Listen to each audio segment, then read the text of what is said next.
अस्सलाम वालेकुम। जैसा कि मैंने आपको कहा था कि हमने एक सिलसिला शुरू किया हुआ एमसीक्यूज़ का, तो उसी के हवाले से आज हम चैप्टर नंबर 1 मेथड का शुरू करेंगे, पार्ट 2 का, मैथमेटिकल मेथड का, जिसमें हमारे पास पहला चैप्टर उसका है कम्प्लेक्स नंबर का। सबसे पहले चलते हैं कम्प्लेक्स नंबर की डेफिनेशन की तरफ। Complex number C, the set C is a R cross R. R यहाँ पे रियल नंबर है, where C is equal to A B. A B का ताल्लुक किससे होगा जी? आर से होगा। Is called a set of complex number if the following properties are satisfied. Following property, ये एडिशन प्रॉपर्टी है, A comma B plus A C comma D is equal to A plus C comma P plus C. Addition property, ये multiplication property है, ये property satisfied होती होगी, और ये कोई स्केलर नंबर से मल्टीप्लाई करेंगे तो इन दोनों से मल्टीप्लाई होगा। और आपके पास चौथी प्रॉपर्टी है A B is equal to C D होगा, तो तब ये प्रॉपर्टी होल्ड करेगी जब ए सी के बराबर होगा और बी किसके बराबर होगा? डी के बराबर होगा। ये इक्वालिटी प्रॉपर्टी है, ठीक है। If I F, if and only if, अगर ये कंडीशन होगी तो अदरवाइज ये प्रॉपर्टी होल्ड नहीं करेगी।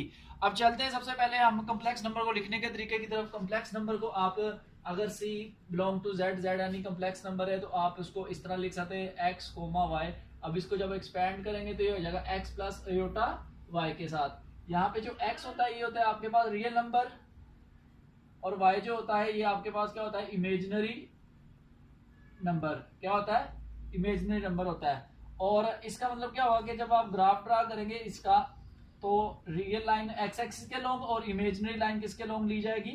y एक्सिस के लॉन्ग ली जाएगी। सपोज ये पॉइंट आ गया a और b आ गया, तो ये आपके पास ग्राफ आ जाएगा, ठीक है, कम्प्लेक्स नंबर का। ये कोई ना कोई एंगल बन रहा होगा।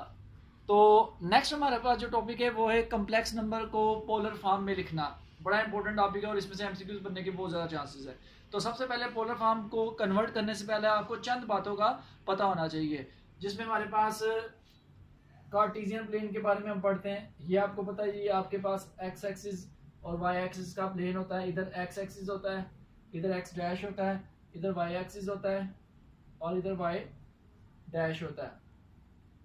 आपको पता है कि एक्स में ये फर्स्ट क्वाड्रेंट है, ये second quadrant, third quadrant, fourth quadrant, ठीक है। फर्स्ट क्वाड्रेंट में एक्स भी पॉजिटिव, वाई भी पॉजिटिव, सेकंड में X negative, Y positive, third में X negative, Y negative, fourth में एक्स पॉजिटिव, वाई नेगेटिव होता है। तो जब तक आपको ये नहीं पता चलेगा कि एक्स पॉजिटिव का है, वाई पॉजिटिव का है, आप ये नहीं बता सकते कि एंगल कौन से क्वाड्रेंट में बनेगा। तो जब आपको ये पता चल जाएगा, अब एंगल मालूम करने का तरीका। एंगल मालूम करने के लिए आप दोबारा इधर आ जाइए। पहला क्वाड्रेंट, दूसरा क्वाड्रेंट, तीसरा क्वाड्रेंट और चौथा क्वाड्रेंट, ठीक है। अगर आप रोटेशन एंटी क्लॉकवाइज ले रहे हैं तो z आपके पास कॉम्प्लेक्स नंबर है x प्लस एयोटा y, इसके एंगल को कहेंगे हम argument of z। Argument of z जो होगा वो बराबर होगा थीटा के, where theta is the reference angle. पहले क्वाड्रेंट में एंटी क्लॉकवाइज रोटेशन है इस तरह, और दूसरे क्वाड्रेंट में आर्गुमेंट ऑफ z बराबर होगा पाई माइनस थीटा के। तीसरे में आर्गुमेंट ऑफ z बराबर होगा पाई प्लस थीटा के, और चौथे में आर्गुमेंट ऑफ z बराबर होगा 2 पाई माइनस थीटा के। और अगर हम क्लॉकवाइज ले रहे हैं,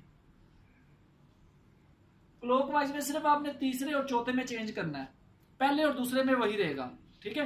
क्लॉकवाइज रोटेशन के लिए आपने जो क्लॉकवाइज इस तरह, चौथे में जो आर्गुमेंट z लेना है वो बराबर आ जाएगा माइनस थीटा के, और तीसरे में जो आर्गुमेंट ऑफ z लेना है वो आपके पास आ जाएगा माइनस पाई प्लस थीटा के, माइनस पाई प्लस थीटा के।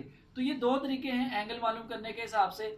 अगर एंगल मोस्टली ऐसा होता है कि एंगल, अगर आंसर नेगेटिव दिया हो एंगल में तो इसका मतलब होता है क्लॉकवाइज लिया जाता है, और अगर एंगल पॉजिटिव लिखा हो तो इसका मतलब क्या होता है? वो एंटी क्लॉकवाइज लिया जाता है। जिस तरह मैं आपको बताता हूँ, अगर लिखा हुआ है जी, आपने सपोज ये पोलर फॉर्म में लिखा हुआ है आर सीज पाई बाई 2 लिखा हुआ है, तो ये क्लॉकवाइज है। अगर इसी को आप इस तरह कर लेंगे तो ये ऊपर वाला एंटी क्लॉकवाइज है और नीचे वाला क्लॉकवाइज है। ये पहचान करने का ये भी तरीका है, ठीक है। तो अगर क्लॉकवाइज, तो फिर उसके बाद जो आपके पास आंसर आता है ना, वो चाहे एंटी क्लॉकवाइज लो क्लॉकवाइज लो, जो फाइनल आंसर उसका निकलता है वो सेम ही रहता है, उस पर कोई फर्क नहीं पड़ता। अब चलते हैं पोलर फॉर्म में कन्वर्ट करने के लिए तरीका। तो सबसे पहले आपके पास ये कोई कॉम्प्लेक्स नंबर हो गया, ये p आ गया, एक्स और वाई, इधर एक्स आ गया, इधर वाई आ गया, ये आ गया एंगल थीटा। तो आपने क्या करना होता है, z is equal to O P के वेक्टर फॉर्म में लिखेंगे, z की मैग्नीट्यूड मालूम करेंगे, वो हो जाएगा जी z की मैग्नीट्यूड ओ पी, यहाँ पे x प्लस एयोटा वाई आ जाएगा। मैग्नीट्यूड का तरीका होता है रियल का स्क्वायर प्लस एयोटा के कोफिशिएंट का स्क्वायर, स्क्वायर रूट, ये मैग्नीट्यूड आ जाएगी, यानी x square plus Y square.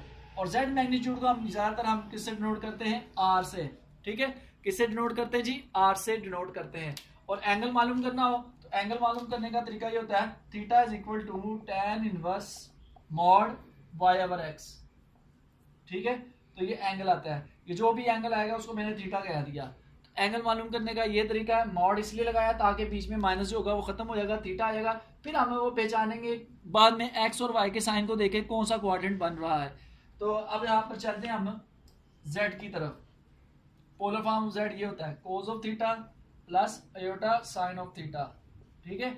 और z की आपको पता है r की मैग्नीट्यूड सारा कुछ यहाँ पे पहले पुट कर देंगे तो ये उसकी पोलर फॉर्म हो जाएगी। जिस तरह हम कोई भी एक सवाल लेते हैं, लेट कर लेते हैं z is equal to iota plus √3, ठीक है। बेसिकली ये x है, ये y है, यहाँ पे मैंने कंफ्यूज किया कि एयोटा को पहले लिख लिया, इसका मतलब यही है।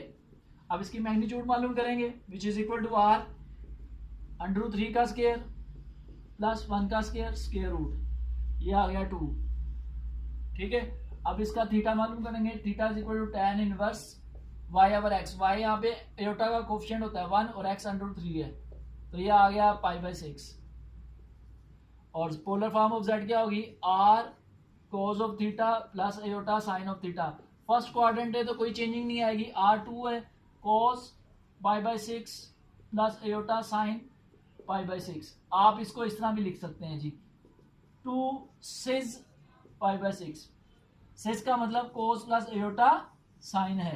तो ये आज का मेरे पास इंट्रोडक्टिव उसका लेक्चर था, इंशाल्लाह फिर मजीद इसके बारे में लेक्चर देंगे और फिर इसके एमसीक्यूज करेंगे।